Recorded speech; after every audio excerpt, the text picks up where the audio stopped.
Welcome on in, guys. Tobin here with you, and thanks for checking out the channel. Appreciate you guys. If you guys could subscribe, that'd be great.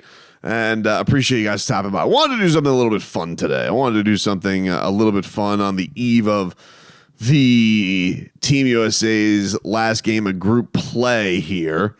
And that is dive into the possibilities this is going to open up with off the court with your Miami Heat. We know that Bam Adebayo is balling. We talked yesterday in yesterday's video about, hey, can Bam Adebayo take this? Is it going to mean that he can move the needle more than any other player on the Heat this year? Can he replace Jimmy Butler as the biggest needle mover? This was actually interesting. This was a topic that was brought up today on NBA Today, and Ramona Shelburne, she had put it out there that I think the Heat need to give the keys to Bam Adebayo. And this has brought up much debate on social media because a lot of people are like, oh, Bam is he's not a key taker. He's not a guy who can drive. He's not a guy that can take the keys. And I don't think that's the case. I just think that I do think there's a level of Bam being unselfish to a fault, and that he is a very humble star. As I said yesterday, I think that he is the foundation of holding everything together. I think if it wasn't for him, this thing would be a house of cards and it would fall down very easily. But I do acknowledge that, Jimmy is still that dude. It's still Jimmy's team. I think everybody looks at who takes the Heat to a contender. It's Jimmy. Can Bam become that? I think we're seeing a lot of signs of it. But it will be interesting because it does feel like that. I do think Bam has a ton of respect for Jimmy Butler. I think there is a veteran respect that he has for Jimmy because Jimmy is that guy. I think he's always said, like, hey, Jimmy is our MVP. Will there be any kind of wrestling for that at the top of the organization? That I don't see Bam being the type of guy to do. And I don't think that's a bad thing. I just think that he's just a team guy like that. Because you see when these guys are out, you see if Tyler's out, if Jimmy's out, Bam can absolutely grab the keys and give him last minute seconds, take over a fourth quarter, get hot, feed him the basketball. There's no question that he has that skill set in his arsenal and his repertoire, but it's a matter of when everybody's there, will there be a time this season with the Heat, with having all three, that he's like, nah, I'm rolling here. We're going with me. And I think when we say that, we're obviously talking from an offensive perspective. I mean, he's obviously the heartbeat of everything they do defensively. That's not even a question. But as has been said, you hope that the Miami Heat, maybe with some Khalil Ware on the court, maybe with some maybe moves that come down the pipe, that they will have Bam not having to have such physical wear and tear, because while 27 is very much in your prime, you don't want to, you want these to be like highway miles, not like treacherous roads for Bam. But anyway, I want to get to something a little bit more fun than this, because let's talk about driving the keys, but let's talk about if he takes those keys and wants to take one of his Team USA teammates down to the 305. So I have listed his 11 teammates here on my official list, and this is Bam's official Cruton list, from least likely to most likely that he will get one of these on the Miami Heat eventually. It'll become a thing, and with the breadcrumbs that you've seen or the situation that player's in, who do I see as the most likely that he could actually reel in, sharpen the harpoons, throw the harpoons, reel in the whale? Who could Bam Adebayo do that with? Because it seemed very much like he did a great job of convincing Damian Lillard this was the place for him the last time in Tokyo. But, effing Joe Cronin. So, this is my list. This is who I've come up with here, okay? That's my son's tiny football. Here's the list. Number 11, least likely, Joel Embiid. Because no thanks. That's my reasoning. No thanks. Mope, injury prone, and he's kind of Jimmy's guy. right? Like if that was ever really going to happen, and let's just say Joel Embiid said, F this, I want out. It really only happens if like the Heat in a element of crazy traded Bam Adebayo to the Sixers to pair Joel Embiid and Jimmy Butler. Other than that, don't see it happening at all. So he is my least likely. Number 10, Derek White. I just don't feel like, in respect to Derek White, he's not a star, but he's very, very good. I don't think you go on the recruitment trail for a Derek White. I think he's just too much of a perfect chameleon that kind of brings everything together with Boston. I don't see him going anywhere. He's number 10. Number 9, Tyrese Halliburton. Now, Tyrese Halliburton, I see this as the case because I just feel like he's going to be in the next Bradley Beal situation. Like, I don't know. Like, obviously, they made the Eastern Conference Finals this past year, so props to them. I'm not going to put an asterisk on it. Good for them. Congratulations. But you do wonder that it's Indianapolis. When will things run their course there? I spent a week in Indianapolis. What a hellhole. And I just feel like with Tyrese Halliburton, like he's already been traded there. He's already kind of been given to their part the keys to the franchise. I feel like he's just going to sit there, make $1 gazillion. I don't think there's much of a relationship there that I'm aware of. So I put that at number 9. Number 8, Drew Holiday. Drew Holiday, if things in Boston do go awry this year, let's just say gets off to a rocky start, Kristaps Porzingis is hurt, little trouble in paradise, something goes wrong, they got to make a pivot move. Drew Holiday, the Heat have had no interest in the past of Drew Holiday. That's why he is number 8. Like, as he's the least likely. I don't see it, but he's like the least likely of the likelies. You know what I mean? So like 10, 11, 10, 11, 10, 9, it's not happening. 8, not super likely, but like it's above the other 3 situations. Next up, Devin Booker. Now, Kentucky connection to Bam Adebayo. So you bring in the Wildcats. Obviously, the Heat, they have an affinity for the Kentucky Wildcats, admired by Tyler Hero. And this, to me, is if things just go horribly wrong in Phoenix and he wants out. Now, do the Heat, would they have the draft capital to make something like this happen?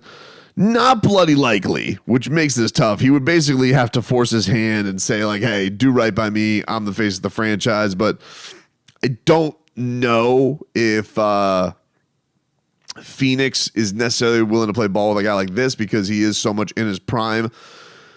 But I put him above Drew Holiday just because it feels like they're in more of a tumultuous situation / the relationship with Bam, I don't know, is quite as high as other guys.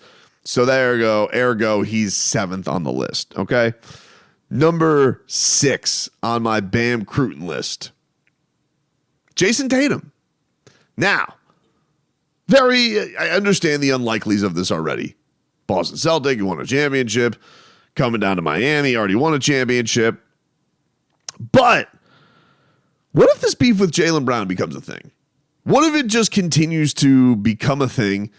And then what if we continue to have an Olympics that has Jason Tatum being less effective than Drew Holiday and Derek White? And this narrative all of a sudden is creeping a little bit more of how important is Jason Tatum to the Boston Celtics? And then all of a sudden, the golden boy feels a little frosty. Doesn't feel like he's appreciated the same way.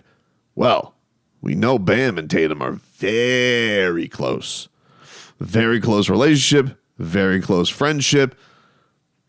Breadcrumbs for some drama. Now, I think everybody would say probably Jaylen Brown would be the more likely candidate, but what if Jason Tatum were to beat him to the punch? What if he were to go there and be like, no.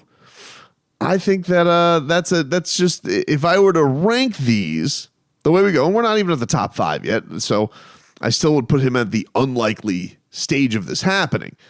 But there are levers to pull there to see where that could end up. Number 5, Now we're getting to some of the older players, okay? Because a lot of these guys, one of the other things that you have with 6 through 8, well, 6, 7, Tatum and Booker, they're both pretty young in their prime. Will they really want to leave? Who knows? Number 5, this is definitely one we all got to keep an eye on because he's kind of opened the door to leave. And that's Steph Curry. That's Chef Curry. That's Steph. If Steph Curry were to leave, if Steph Curry were no longer to be on the Golden State Warriors, which I think is going to take him, it's going to have to be all him pushing to, I'm sick of it here. So they have to be terrible. They have to have no levers. They have to have no moves. And he has to just be completely fed up with the way things are going in Golden State. However, if he were, would he not like to be made open by a more in his prime, facilitating bigger, stronger, better? A lot of people have compared the skill set of Bam Adebayo to Draymond Green. Now he has his revamped, retooled, younger, stronger, more talented, better Draymond Green that he could go and play with. You know, bats his eyes. They've already made little jokey jokes. The new Splash Brother. Bam, the new Splash Brother. So Steph makes my top 5 on the recruiting list. Makes my top 5 on the recruiting list of Bam Adebayo and who he could target if he were to recruit somebody off of Team USA. Number 4, LeBron James. Now, we've all seen the flirtations. LeBron's back with Spo. He said all the positive things. Definitely feels like things are last frosty. This does seem like a last-ditch effort. And it also feels like, does it happen without trading Jimmy Butler? Or if LeBron were to make such a stink, you know, would he put himself in a position where it's like, you know what? I want you guys. He's already got the Lakers bending at his whim. Let's be honest. They hired a podcaster as a head coach. They drafted Bronny. They do whatever he wants. And so why wouldn't they do what he wants? Yet again, Riley, Lakers, you know, that relationship. They've done trades in the past. Could see a possible, you know, and if there was a disgruntledness, if this Jimmy thing didn't go fantastic, could there be a disgruntled switcheroo?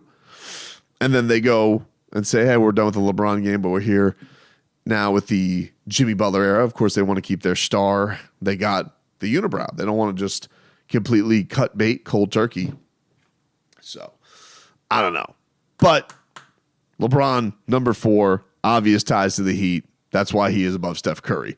Number 3 is his teammate, Anthony Davis. Now, what if he is looking at LeBron and is like, he used all of his juice in the Olympics.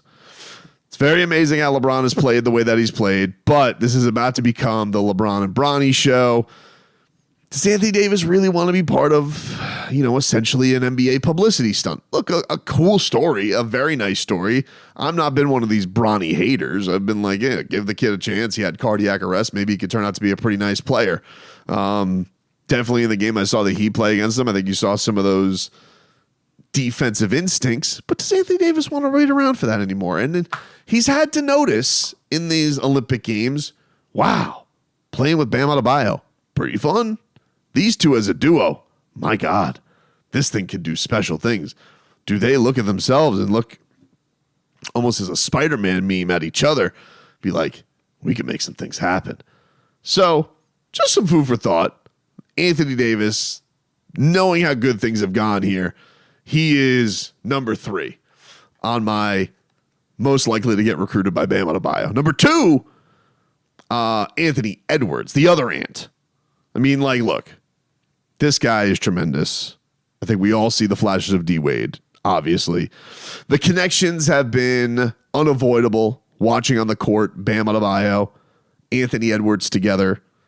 And let's be honest. I mean, how much Rudy Gobert and Karl Anthony Towns can one take? Especially after you have a summer playing with Bam.